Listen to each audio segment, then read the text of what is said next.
Hi and hello friends. So welcome back to our channel again. இன்னைக்கு இந்த வீடியோவில் நம்ம எதை பற்றி படிக்க போகிறோம் அப்படின்னு கேட்டிங்கன்னா நம்ம வீடுகளில் நம்ம எல்லாருமே யூஸ் பண்ணிட்டு இருக்கக்கூடிய ரெஃப்ரிஜிரேட்டரை பற்றி தான் படிக்க போகிறோம். அதாவது ஃப்ரிட்ஜ் அப்படின்னு சொல்லி நாம் சிம்பிளாக சொல்லக்கூடிய அந்த ஒரு டிவைஸை பற்றி தான் படிக்க போகிறோம். ஸோ அது எப்படி ஒர்க் ஆகுது, அது என்ன தான் ஒர்க் ஆகிட்டு இருக்கு, எப்படி ஒர்க் ஆகுது, என்ன ஏதுன்றதை பற்றி தான் தெளிவாக இந்த வீடியோலேருந்து பார்க்க போகிறோம். ஸோ அதுக்கு முன்னாடி இந்த சேனலை நீங்கள் இன்னும் சப்ஸ்கிரைப் பண்ணலாம், கண்டிப்பாக சப்ஸ்கிரைப் பண்ணுங்கள். ஸோ அது தினமும் நான் போஸ்ட் பண்ணுறேன் இந்த மாதிரி ஒவ்வொரு வீடியோஸ் உங்களுக்கு சேர்ந்துருங்கிறத சொல்லிக்கிறேன். ஓகேவா? So let's go into the video. So refrigerator அப்படிங்கிறது பார்த்தீங்கன்னா ஸோ ரொம்ப சிம்பிளான கான்செப்ட் தான். இதோட கான்செப்டை நீங்கள் சொல்லணும் அப்படின்னு கேட்டிங்கன்னா ஏசி பற்றி எக்ஸ்பிளைன் பண்ணியிருந்தேன் ஒரு வீடியோவில். ஓகேவா? ஏசி அப்படின்றது பார்த்தீங்கன்னா ஏர் கண்டிஷனர் நம்ம வீட்டில் எப்படி ஒர்க் ஆகுது, எப்படி நம்ம ரூம் கூல் ஆக்குது அப்படிங்கிறத, கூல் டெம்பரேச்சர் கொண்டு போகுது அப்படிங்கிறத பற்றி தெளிவாக சொல்லியிருந்தேன் இல்லையா? ஸோ அதை தெரிஞ்சுக்கிட்டாலே போதும். இது சிம்பிளாக முடிஞ்சிருந்த கான்செப்ட் அப்படிங்கிறது. ஓகேவா? இது எப்படி அப்படின்னு கேட்டிங்கன்னா, எப்படி ஒரு ஏசி நம்ம ரூம் கூலாக வைக்குதோ அதே மாதிரி தான் ஒரு ரெஃப்ரிஜிரேட்டர் அப்படிங்கிறது பார்த்தீங்கன்னா அதுக்குள்ளே வைக்கக்கூடிய ஃபுட்டை ஃபுல்லாக கூல் டெம்பரேச்சரில் வச்சு பாக்டீரியா வளர விடாமல் தடுத்து நிறுத்தி நமக்கு ஒரு ப்ரிவென்டிவான ஒரு ஃபுட்டை கொடுக்குது அப்படிங்கிறது தான் உண்மை. ஓகேவா? ஸோ பாக்டீரியா அப்படிங்கிறது பார்த்தீங்கன்னா முதல்ல அதாவது எப்படி சொல்கிறது, ஒரு லோ டெம்பரேச்சரில் வளர்றதுக்கான ஆப்பர்ச்சுனிட்டிஸ் ரொம்ப கம்மி. ஓகேவா? அதனால தான் பார்த்தீங்கன்னா ஃப்ரிட்ஜ் நம்ம கூல் டெம்பரேச்சரில் இருக்கும்போது நம்ம ஃபுட்டை உள்ளே வச்சோன்னா அது கெட்டு போகாமல் இருக்கும் அப்படின்னு சொல்லுவாங்க. ஓகேவா? இது ரொம்ப சிம்பிளான விஷயம், நம்ம எல்லாருக்குமே தெரிஞ்ச விஷயம் தான் அது. பட் எப்படி ஒரு ஃப்ரிட்ஜ் உள்ள தன்னைத்தானே உள்ளுக்குள்ளே உள்ள அந்த ஃபுட்டையும் சரி தன்னைத்தானே எப்படி கூல் பண்ணிக்குது அப்படிங்கிறத கேட்டிங்கன்னா, முதல் விஷயம் என்ன வருது அப்படின்னு கேட்டிங்கன்னா ரெஃப்ரிஜரண்ட் அப்படிங்கிறது. ரெஃப்ரிஜரண்ட் அப்படின்றது யாரு அப்படின்னு பார்த்தீங்கன்னா, நம்ம ஏர் கண்டிஷனரில் பார்த்த மாதிரி ஒரு கூலிங் ஏஜென்ட் அப்படிங்கிற மாதிரி சொல்லலாம். இந்த ரெஃப்ரிஜரண்ட் அப்படிங்கிறது பார்த்தீங்கன்னா எப்போதுமே ஃப்ரிட்ஜில் சர்க்குலேட் ஆகிக்கிட்டே தான் இருக்கும். ஓகேவா? எப்போதுமே சர்க்குலேட் ஆகிக்கிட்டே தான் இருக்கும். ஸோ அதை நம்ம எப்போ வேணாலும் ஃபுட்டை உள்ளே வைக்கலாம், எப்போ வேணாலும் ஃபுட்டை வெளியே எடுத்துக்கலாம். ஸோ அது கூல் டெம்பரேச்சர் அப்படிங்கிறது பார்த்தீங்கன்னா மெயின்டைன் பண்ணிக்கிட்டே தான் இருக்கும். ஸோ பண்ணிக்கிட்டே இருக்க வேண்டிய காரணத்தினால பார்த்தீங்கன்னா அந்த ரெஃப்ரிஜரண்ட் சர்டைன் சைக்கிளுக்கு பார்த்தீங்கன்னா சர்டைன் ப்ராசஸில் அது சர்க்குலேட் ஆகிட்டே தான் இருக்கும். ஓகேவா? இது எப்படிலாம் சர்க்குலேட் ஆகுது, எதுக்கெல்லாம் சர்க்குலேட் ஆகி எப்படி இந்த கோல்ட் டெம்பரேச்சர் மெயின்டைன் ஆகுது அப்படிங்கிறத கேட்டிங்கன்னா, இதை அதை சொல்கிறதுக்கு முன்னாடி இல்லை சில காம்போனன்ட்ஸ் இருக்குது, அது என்ன அப்படிங்கிறத தெளிவாக எக்ஸ்பிளைன் பண்ணிடுறேன். அந்த காம்போனன்ட்ஸ் சொன்னாலே போதும், நீங்களே அண்டர்ஸ்டாண்ட் பண்ணிக்கலாம் அது எப்படி ஒர்க் ஆகுது அப்படிங்கிறத. ஓகேவா? முதல் விஷயம் என்ன அப்படின்னு பார்த்தீங்கன்னா கம்ப்ரஸர் அப்படிங்கிறது. So it is not as hard of refrigerator அப்படின்னு சொல்லலாம். ஸோ கம்ப்ரஸர் அப்படிங்கிறது பார்த்தீங்கன்னா அது இல்லாமல் எந்த ஒர்க்கிங்குமே கிடையாது அப்படிங்கிறத உண்மை. ரெஃப்ரிஜிரேட்டர் மட்டும் கிடையாது, நிறைய டிவைஸில் பார்த்தீங்கன்னா கம்ப்ரஸர் இல்லாமல் நம்ம எதுவுமே ஒர்க் பண்ண முடியாது. சரி, இது என்ன தான் பண்ணுது அப்படின்னு கேட்டிங்கன்னா, it just circulate the refrigerant through out the fridge அப்படிங்கிறது. ஓகேவா? அதாவது கம்ப்ரஸ் பண்ணி அதை என்ன பண்ணுதுன்னா சர்க்குலேட் பண்ணுது அப்படின்னு அர்த்தம். இதை ஃபார் எக்ஸாம்பிள் நம்ம எதை சொல்லலாம் அப்படின்னு கேட்டிங்கன்னா, ஒரு பைக்கோ அல்லது ஒரு சைக்கிளோ எடுத்துக்கோங்களேன், அதோட டயரில் ஏரை ஃபில் பண்ணால் நம்ம கம்ப்ரஸர் யூஸ் பண்ணி இது பண்ணுவோம், ஃபில் பண்ணுவோம். அப்போ என்ன ஆகும் அப்படின்னு பார்த்தீங்கன்னா, அந்த இடம் அப்படியே ஹீட் ஆக ஆரம்பிக்கும். கரெக்டாக அந்த டியூப் அப்படிங்கிறது ஏன் என்ன அப்படின்னு கேட்டிங்கன்னா, ஒரு க்ளோஸ்டு பார்த்தா இருக்கக்கூடிய அந்த டியூப்ல நம்ம கம்ப்ரஸ் பண்ணி நமக்கு ஏரை சர்க்குலேட் பண்ணும்போது என்ன ஆகுதுன்னா ஆட்டோமேட்டிக்காக ஹீட் அப்படிங்கிறது ப்ரொடியூஸ் ஆக ஆரம்பிக்குது. அப்போ என்ன அர்த்தம் அப்படின்னு கேட்டிங்கன்னா, அந்த ஒரு ஏர் அப்படிங்கிறத பார்த்தீங்கன்னா கம்ப்ரஸ் பண்ணுறது மூலமாக டெம்பரேச்சர் இன்க்ரீஸ் பண்ணுது இந்த கம்ப்ரஸர் அப்படிங்கிறது. ஓகேவா? இது எதுக்காக அப்படின்னு கேட்டிங்கன்னா, அந்த ரெஃப்ரிஜரண்ட் அப்படின்றது லிக்விட் ஸ்டேட்டில் இருக்கும். இதை கேஷியஸ் ஸ்டேட்டாக மாற்றணும் அப்படின்னு கேட்டிங்கன்னா கம்ப்ரஸ் பண்ணி நாம் சர்க்குலேட் பண்ண வைக்கணும். ஓகேவா? அதுதான் முதல் முக்கியமான விஷயம். ரெண்டாவது விஷயம் என்ன அப்படின்னு பார்த்தீங்கன்னா எவாப்ரேட்டர் அப்படிங்கிறது. இந்த எவாப்ரேட்டர் எங்கே இருக்கும் அப்படின்னு கேட்டிங்கன்னா ரெஃப்ரிஜரேட்டரில் ஃப்ரிட்ஜுக்கு உள்ளே இருக்கும். உள்ளே இருக்கக்கூடிய காரணம் என்ன அப்படின்னு பார்த்தீங்கன்னா, இந்த லிக்விடாக இருக்கக்கூடிய ரெஃப்ரிஜரேட்டர் கேஸாக மாறும் இல்லையா? அது மாறும்போது என்ன ஆகுது அப்படின்னு பார்த்தீங்கன்னா, அந்த கேஸ் அந்த ஹாட்டாக உள்ள அந்த கேஸை நாம் எவாப்ரேட் பண்ணணும், வெளியில் எடுக்கணும். நீங்கள் வெளியில் எடுத்துட்டீங்கன்னா உள்ள அந்த ஒரு இடம் ஃப்ரிட்ஜுக்குள்ளே உள்ள அந்த ஒரு கெப்பாசிட்டி அப்படிங்கிறது பார்த்தீங்கன்னா ஆட்டோமேட்டிக் கோல்ட் ஆயிரும். அந்த ஏரியா அப்படின்றது முழுமையாக அப்படின்னு பார்த்தீங்கன்னா கூல் டெம்பரேச்சருக்கு போயிடும். ஓகேவா?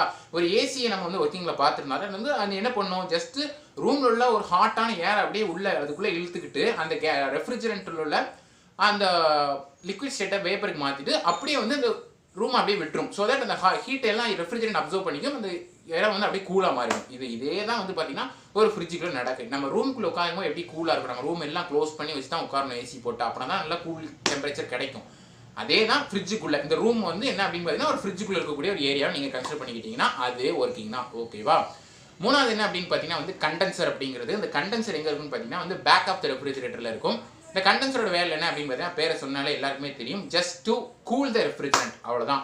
ஹாட்டாக இருக்கக்கூடிய ரெஃப்ரிஜரண்ட் என்ன ஆகுனா வேப்பராக மாறுது இல்லையா? இதே வேப்பர் என்ன பண்ண போகுது அப்படின்னு பார்த்தீங்கன்னா கண்டென்ஸ் பண்ணி கூல் பண்ணி மறுபடியும் லிக்விடாக மாற்றும்.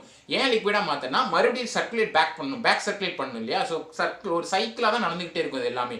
ஸோ லிக்விட்லேருந்து கேஸாக மாறுது, மறுபடியும் கண்டென்சர் வழியாக கேஸாக மாறி லிக்விடாக திரும்பி இங்கே தான் ஆகும். ஸோ இப்படி தான் பார்த்தீங்கன்னா சர்க்குலேட் ஆகிட்டே இருக்கும் அப்படிங்கிறது தான் பார்த்தீங்கன்னா இந்த கண்டென்சர் பண்ணக்கூடிய வேலை. ஸோ நாலாவது என்ன அப்படின்னு பார்த்தீங்கன்னா வந்து கேபிலரி டியூப் அப்படின்னு சொல்கிறாங்க. கேபிலரி டியூப் அப்படின்றது வந்து என்ன அப்படின்னு பார்த்தீங்கன்னா இந்த ரெஃப்ரிஜரேட்டரில் ஸ்பெஷலாக இருக்கும். இது என்ன அப்படின்னு பார்த்தீங்கன்னா it is known as expansion device அப்படின்னு சொல்லுவாங்க.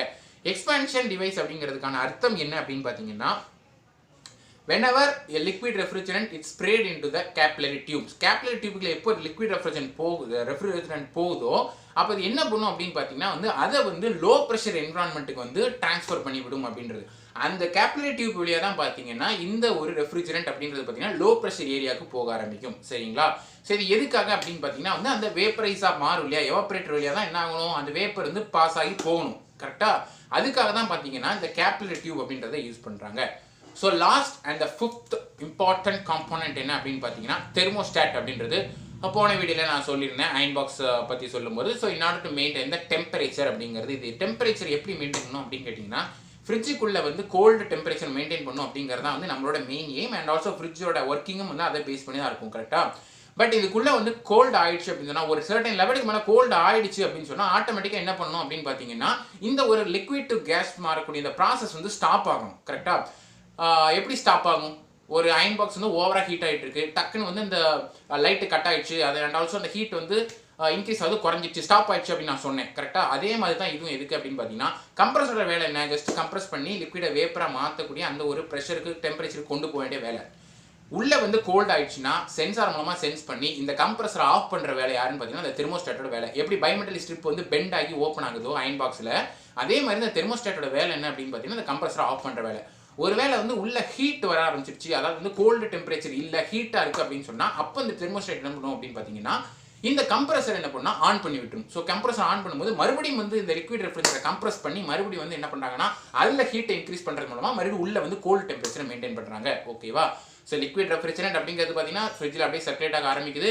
அதை அப்படியே வந்து கம்ப்ரஸர் யூஸ் பண்ணி வந்து ஹீட்டை இன்க்ரீஸ் பண்ணி அதை வந்து ஒரு கேஸ் ஸ்டேட்டுக்கு வந்து கொண்டு போகிறாங்க. ஸோ உள்ள அந்த ஹாட்டான கேஸ் டெம்பரேச்சரை நாம் வந்து இந்த கேஸஸாக மாற்றி வெளியில் எடுக்கும்போது உள்ள ஆட்டோமேட்டிக்காகவே கோல்டு அப்படிங்கிற ஒரு கண்டிஷனுக்கு வந்துடுது ஃப்ரிட்ஜ் அப்படின்றது.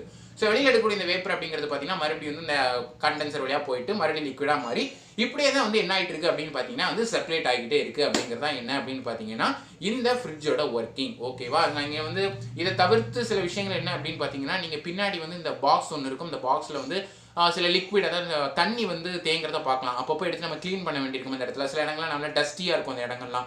ஸோ அது என்ன அப்படின்னு பார்த்தீங்கன்னா வந்து வெளியில் வரக்கூடிய விஷயங்கள், இந்த ஏசிலாம் நம்ம பார்ப்போம் இல்லையா, வெளியில் வந்து ஏரை தள்ளி விடும். வெளியில் உள்ள டெம்பரேச்சரை பொறுத்து இது வந்து எக்ஸ்டர்னலாக உள்ள எக்ஸாஸ்ட் ஏர் வந்து வெளியில் போகணும் நமக்கு. கரெக்டாக? ஸோ அந்த மாதிரி தான் வந்து பார்த்தீங்கன்னா எக்ஸ்டர்னல் இது வந்து ஒரு வாட்டர் வந்து ஃபார்ம் ஆகுது அந்த பாக்ஸ் அப்படிங்கிறத நம்ம அப்பப்போ எடுத்து க்ளீன் பண்ணுறது அந்த விஷயங்கள். ஓகேவா?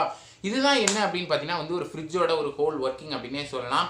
ஸோ இதான் என்னன்னு பார்த்தீங்கன்னா இந்த வீடியோவில் நான் சொல்ல நினச்சேன். இந்த வீடியோ பிடிச்சிருந்தா நீங்கள் லைக் பண்ணுங்கள், ஷேர் பண்ணுங்கள். உங்கள் டவுட்ஸ், உங்கள் தாட்ஸ், உங்கள் ஐடியாஸ் நீங்கள் கமெண்ட் செக்ஷனில் லீவ் பண்ணுங்கள். அங்கே கேட்டுக்கிட்டே இருக்கலாம். ட்விட்டர், இன்ஸ்டாகிராம் லிங்க் டிஸ்கிரிப்ஷனில் இருக்குது, அது போங்க ஃபாலோ பண்ணுங்கள். அங்கேயும் உங்கள் சஜஷன்ஸ் நீங்கள் சொல்லிகிட்டே இருக்கலாம்.